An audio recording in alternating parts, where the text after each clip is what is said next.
Hi friends, நம்ம சேனலில் 1000 subscriber reach பண்ணதுக்காக செலிப்ரேட் பண்ணலான்னு நினச்சப்போ அதுக்கு பதிலாக கொஞ்சம் பேருக்கு ஃபுட் டொனேட் பண்ணிவிட்டு வீட்லேயே ஏதாவது ஸ்வீட் பண்ணி சாப்பிட்றலாம் அப்படின்னு நினச்சேன். இது போல் பண்ணால் நமக்கும் ரொம்ப சந்தோஷமாக இருக்கும்ல, அதுக்காக தான். நீங்கள் சப்போர்ட் பண்ணலன்னா கண்டிப்பாக இதை நான் பண்ணியிருக்க மாட்டேன். ரொம்பவே தேங்க்ஸ் சப்போர்ட் பண்ணவங்க எல்லாருக்கும். இதே போல் எப்போதும் உங்களோட சப்போர்ட் எனக்கு கொடுப்பீங்கன்னு நினைக்கிறேன். உங்களோட பெரிய பெரிய சப்போர்ட் எனக்கு கொடுத்ததுக்கு ரொம்ப ரொம்ப தேங்க்ஸ் ஒன்ஸ் அகைன். ஸ்வீட்க்கு என்ன பண்ணலான்னு யோசிச்சப்போ நம்மளோட ஃபேவரட் பருப்பு பாயசமே பண்ணிடலாம் அப்படின்னு சொல்லிட்டு பண்ணேன்.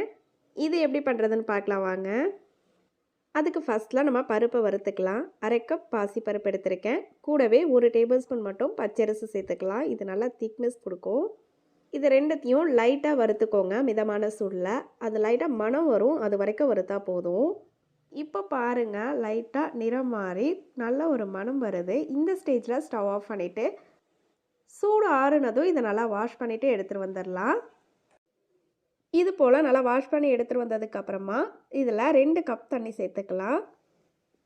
அவ்வளோதான். இப்போது குக்கர் க்ளோஸ் பண்ணிவிட்டு ஒரு 3லேருந்து 4 விசில் வச்சுக்கோங்க. நல்லா குலைவாக வந்துடும். அதுக்குள்ளே நம்ம சர்க்கரையை கரைச்சிட்டு எடுத்துகிட்டு வந்துக்கலாம். நான் 3/4 கப் வெல்லம் எடுத்திருக்கேன். 3/4லேருந்து 1 கப் வரைக்கும் எடுத்துக்கலாம், உங்களோட ஸ்வீட்க்கு ஏற்றது போல். இப்போது இதில் கொஞ்சமாக தண்ணி சேர்த்துக்கோங்க. சர்க்கரை நல்லா கரைஞ்சி வரணும், அது வரைக்கும் கொதிக்கட்டும். சர்க்கரை நல்லா கரைஞ்ச உடனே ஸ்டவ் ஆஃப் பண்ணிடாதீங்க. கொஞ்ச நேரம் கொதிக்க வைங்க, அப்போ டேஸ்ட் ரொம்ப சூப்பராக இருக்கும். இது போல் நல்லா கொதித்ததும் ஸ்டவ் ஆஃப் பண்ணிடலாம்.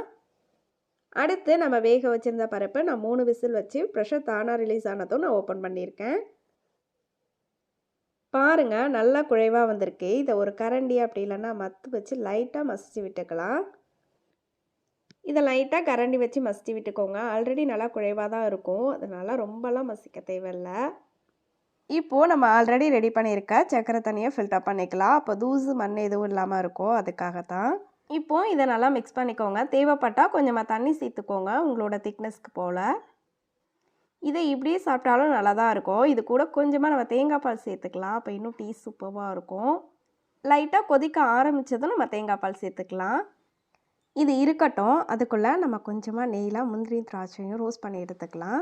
இது ஆப்ஷனல் தான், வேண்டான்னா ஸ்கிப் பண்ணிக்கோங்க. கொஞ்சமாக முந்திரி லைட்டாக ரோஸ்ட் பண்ணதும் கொஞ்சமாக உலர் திராட்சை சேர்த்துக்கலாம். இது கூட கொஞ்சமாக தேங்காய் கட் பண்ணி சேர்க்க போகிறேன். நான் லாஸ்ட்டாக சேர்க்குறேன், நீங்கள் வேணும்டா முதல்ல சேர்த்துக்கோங்க. தேங்காய் லைட்டாக வறுபட்டால் டேஸ்ட் எனக்கு பிடிக்கும், அதனால் லாஸ்ட்டாக சேர்த்துருக்கேன். ஒரு கை நிறைய தேங்காவை கட் பண்ணிவிட்டு சேர்த்துருக்கேன். இது லைட்டாக ரோஸ்ட் பண்ணிவிட்டு அப்படியே ஸ்டவ் ஆஃப் பண்ணிவிடுங்க. இப்போது நம்மளோட பாயசம் லைட்டாக அப்படியே கொதிச்சுட்டு இருக்குது, ரொம்ப கொதிக்கலை, லைட்டாக தான். இந்த ஸ்டேஜில் நம்ம தேங்காய் பால் சேர்த்துக்கலாம். நான் 1 கப் தேங்காய் பால் சேர்த்துக்கிறேன். தேங்காய் பால் சேர்த்ததுக்கப்புறமா ரொம்ப நேரம் கொதிக்க வைக்காதீங்க, டேஸ்ட் நல்லா இருக்காது. லைட்டாக அப்படியே கொதித்து வந்ததும் நம்ம ஸ்டவ் ஆஃப் பண்ணிடலாம். இது போல் நல்லா கொதித்து வந்ததும் நம்ம கலந்துட்டு ஸ்டவ் ஆஃப் பண்ணிடலாம். இது கூட ஒரு சிட்டிகை உப்பு சேர்த்துக்கோங்க, வீடியோ ஸ்கிப் ஆகிடுச்சு. 2 ஏலக்காவை இடிச்சிட்டு சேர்த்துக்கிறேன். கூடவே நம்ம வறுத்து வச்சுருந்தோம்ல முந்திரி தேங்காய்லாம், அது கடைசியாக 1 டேபிள் ஸ்பூன் துருவின தேங்காய் சேர்த்துருக்கேன். இது ஆப்ஷனல் தான், ஃப்ரெஷ்ஷாக சேர்த்தா டேஸ்ட் சூப்பராக இருக்கும். சேர்த்துட்டு இதை எல்லாத்தையும் நல்லா மிக்ஸ் பண்ணிட்டோன்னா அவ்வளோதான், நம்மளோட சூப்பர் பருப்பு பாயசம் ரெடி. நீங்களும் கண்டிப்பாக ட்ரை பண்ணி பாருங்கள். உங்களோட பெரிய சப்போர்ட் இந்த சின்ன சேனல் கொடுத்ததுக்கு ரொம்பவே தேங்க்ஸ். இதே போல் எப்போதும் சப்போர்ட் பண்ணி சப்ஸ்கிரைப் பண்ணுங்கள். தேங்க்யூ ஃபார் வாட்சிங். Have a nice day.